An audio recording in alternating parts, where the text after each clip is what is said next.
Hi guys, I'm Michał. I'm working in Media. It's a company based in Copenhagen, Denmark. I'm responsible for everything which is going on front end, as well as about our Node.js projects. And I would like to talk about reactive programming. I mentioned Node because actually it's a concept, not exact implementation. But first things first, I would like us to think about what reactive means. And reactive is done in a response or problem to a problem or situation. And I was amazed when I found this definition, how accurate it is actually to the paradigm what actually reactive programming is. So it's not far from the context of programming, because reactive programming, according to Wikipedia, is programming paradigm oriented around data flows and propagation of change. It was from the first sentence on Wikipedia, amazingly accurate. So actually Wikipedia did a great job. But why should you care? And I think it's the most important question in this talk. You should care because reactive programming is a real problem solver. There is a lot of JavaScript fatigue. That's how we are calling our laziness for learning new things. But I understand that you don't want to learn every new project, every new libraries, and you can use reactive programming and this concept actually, because everywhere. You can learn them once and use everywhere. And you should care because you have problem, and I have this problem as well. And as well as we are, the Netflix has this problem, the Google and Microsoft have this problem. They are investing a lot of effort to making those tools great. And the problem is async is hard. And everything on frontend is async. You won't convince me that there is a different. And why is that? Because when user comes to the website, no matter you have a monolithic app or it's an SPA, you are fetching some data, and then you are waiting for user action. You can click, but it's async. The thing is, user is async, makes the frontend async. And which problems reactive programming actually solves? Let's name them, so it will be our base. And it's data manipulation, events handling, errors handling, callbacks hell, promise hell, web workers, sockets. Sockets is not the problem. It's just working with the sockets is sometimes hard.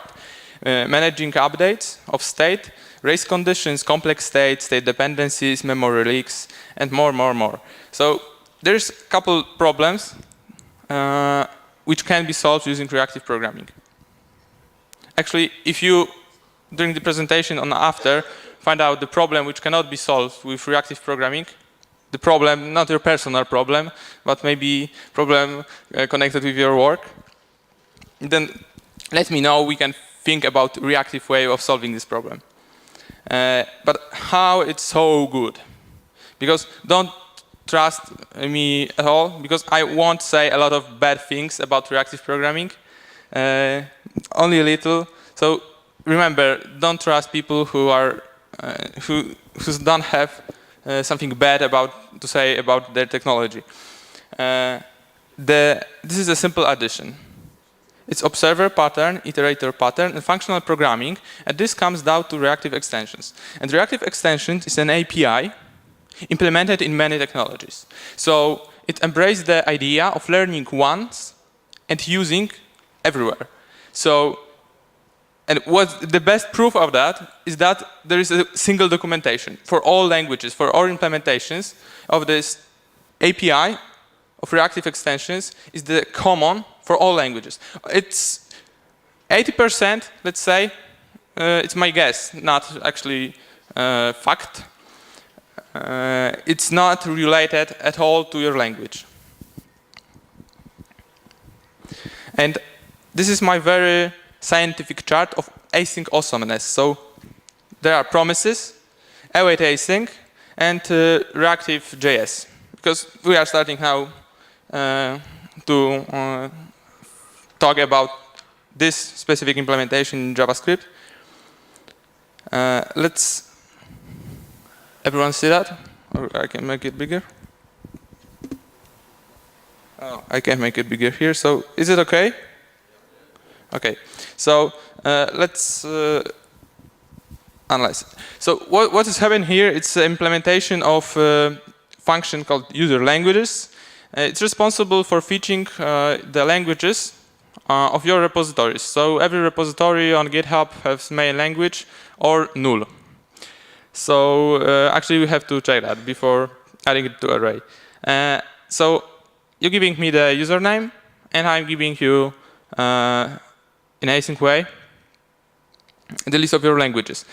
The thing is, it's depend on repos URL.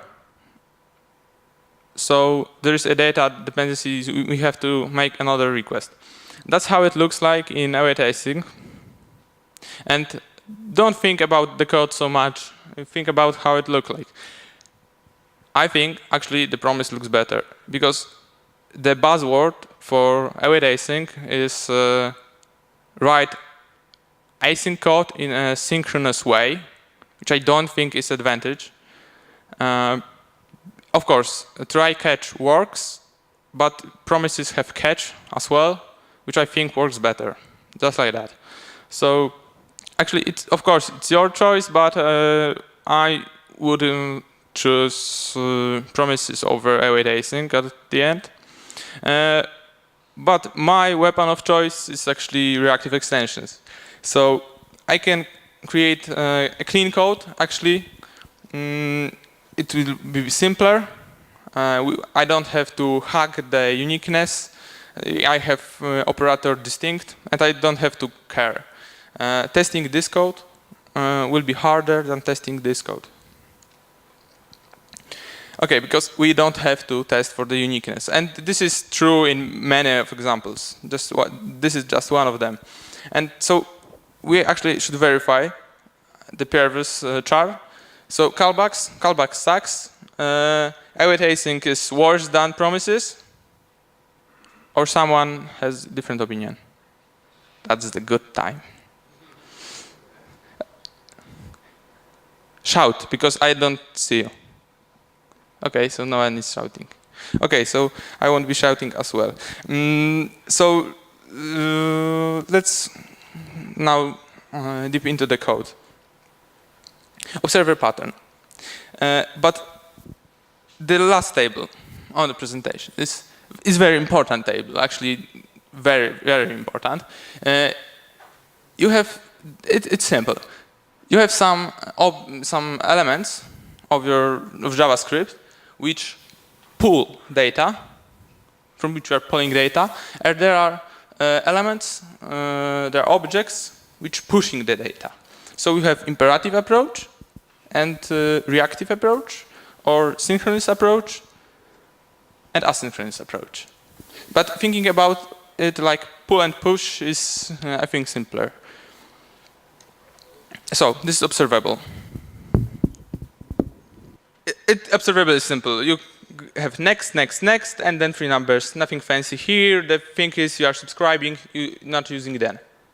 Okay, but let's see. One thing. Difference between promise, not only one value, many values. It was actually 3 calls. We can error the observer. So there is another handler for this when subscribing. You can handle those errors really nicely. So you can resume next on error. You can also catch and do something with it. You can complete the observable, which is causing actually that observable won't emit another value, so 3 won't be ever emitted. This is more complex example. We will be emitting 3 values in time, 1 second difference between each, and we are returning a closure. And this closure actually can be used with unsubscribe to cancel, because if I won't call this unsubscribe, it will be running forever. It never completes. This is quite complex, so to make it simpler, this is how you can think about it. So this is the subscribe, and this is an unsubscribe. So this one will be called on that, and subscribe is this. Actually, it's not true because the implementation is different, but those one match to each other. Okay, and what is interesting, observable is out of the box synchronous, which you can see here. You can console log before, then there is subscription, and after. You can change it, changing the scheduler. So actually, we could pass subscribe on here and change the schedulers. Schedulers are the element of reactive extensions which can change how you manage the time actually. You can make intervals for testing purpose in no time, so they will be synchronous. There will be only the information that it happened after some time, but actually it will be synchronous. If I would pass here observable, observe on scheduler, which is in RX5 called ASAP, it will be synchronous. Very important thing, some of the observables are cold and the other ones are hot. And what does it mean? Interval is out of the box a cold observable, so every subscription is another chain. So I'm subscribing after 3 seconds, so it will be 3 calls of A before the calls of B as subscription. We can change it. We can share our subscription among all observers with simple share function, so it's not that hard. Iterator pattern. This is simple array. We all know that, I hope. And what you can do, oh, I see I didn't show one thing, so maybe someone were confused. Do you know what that means in JavaScript? Actually, it's stage 1 proposal. It's the binding context of console into the log method. Because you cannot just pass console log without binding to the console, because the call context will be different. So sorry for not explaining it a bit earlier. You can do the same with observables, but it wasn't make it worth actually to include only for that reactive extensions. You can call functions on arrays, nothing fancy here, and the same with the observables. So the good part is you'd know some of the API already. And look, I can create observable from array. This is just simple like that. Difference is that I can also call scan. It was here, this is different. This was reduce, now it's scan. And scan is the same syntax as reduce, but actually it won't wait for observable to complete. So I get one value, first value, then and so second, and so on.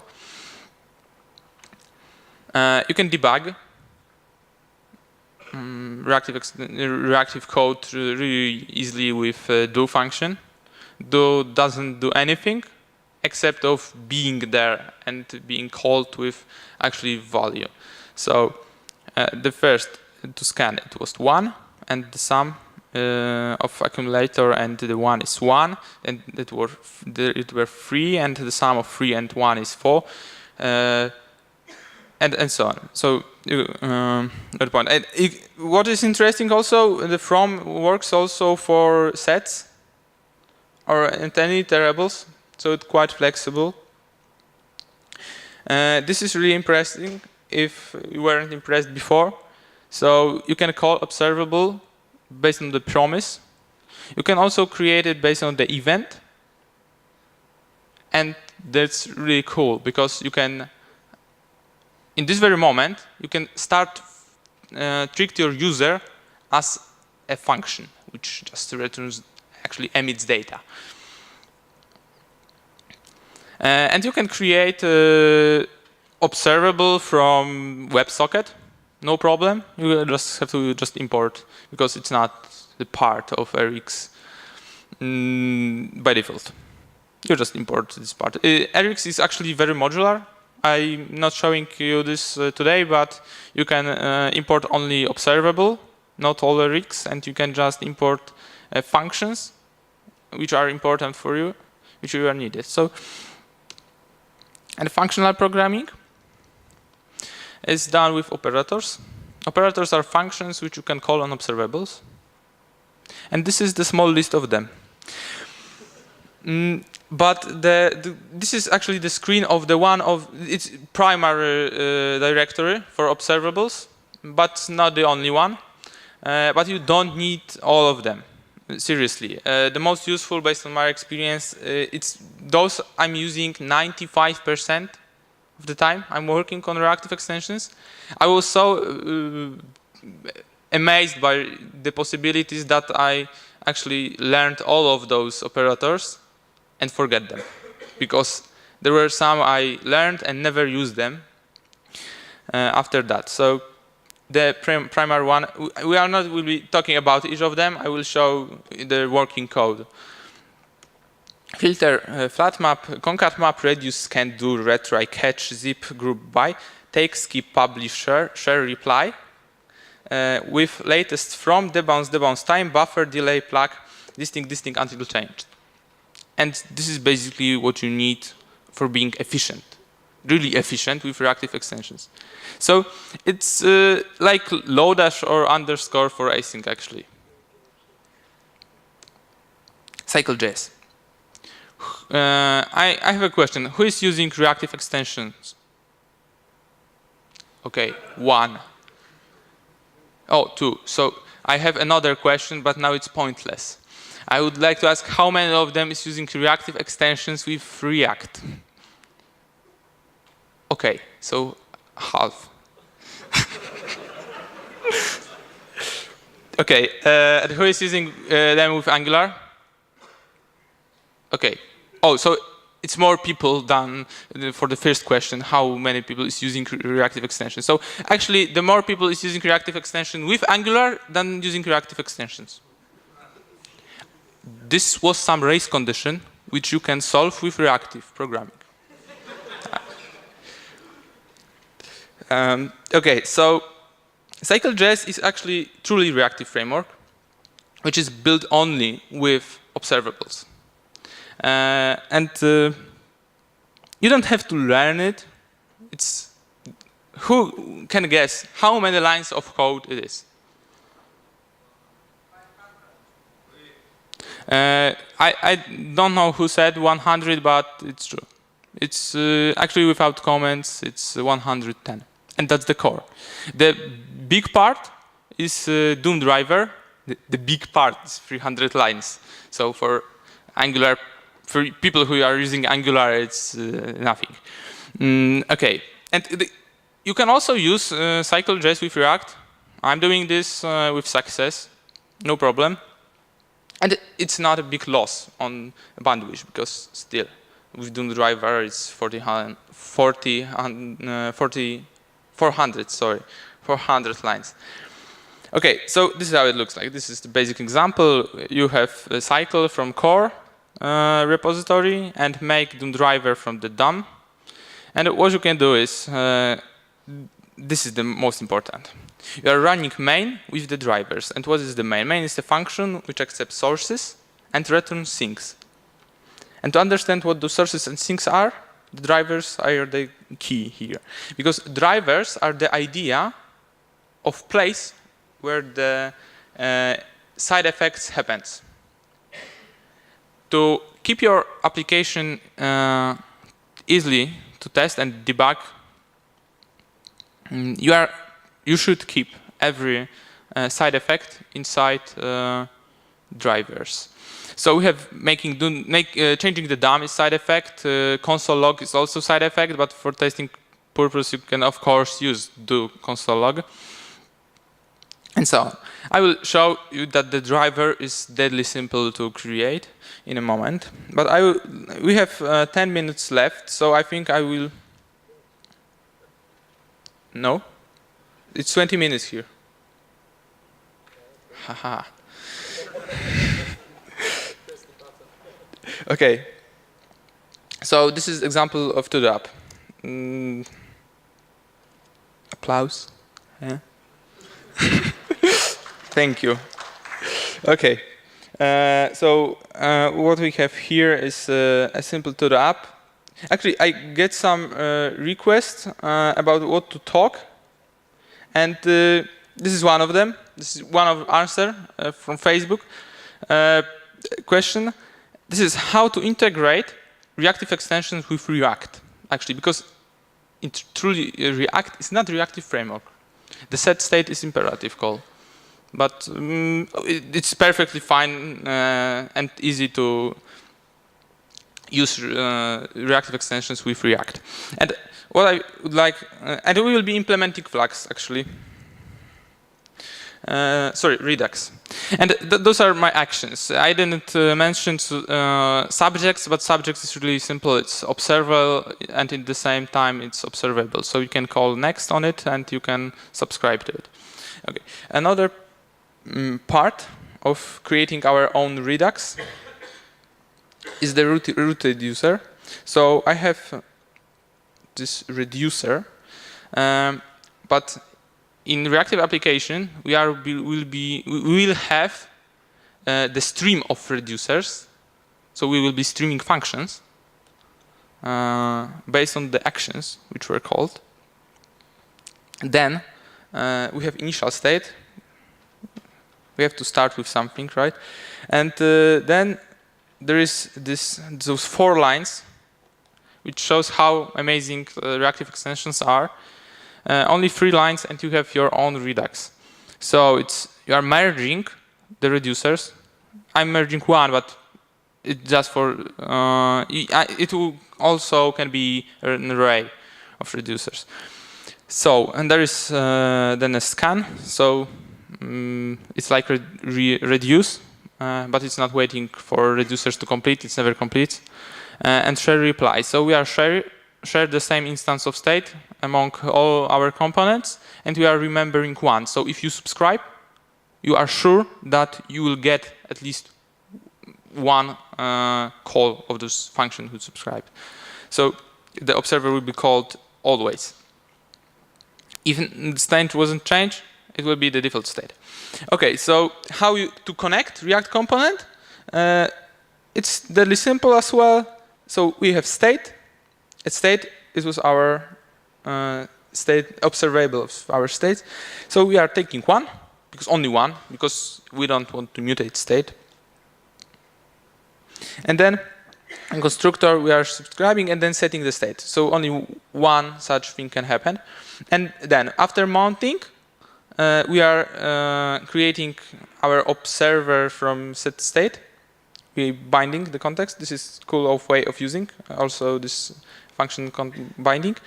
And then we have subscription, and you can call this post. It was unsubscribe before, but unsubscribe is in the RxJS 5. This code comes from 4. Okay, so this is one of its example, the most boring. Next are cooler than this. And so I have also animation. Reactive extensions, like I said, are good for anything, so animation is included in anything. And my code can generate, let's refresh. My code can generate a picture of where it is. Okay, so here we go. So this is the draw function. I mentioned, and okay, so what is the syntax? It's context of canvas, and then there is the x. It's some point of time. It doesn't mean anything. It just have to be next number. Okay, so we can get rid of this, which is drawing only one frame, and we can create a generator. It will be based on for loop syntax, so you are familiar already. But we are past scheduler, which is a request animation frame. So it will fire only if the browser is able to render another frame. So I can save. And actually,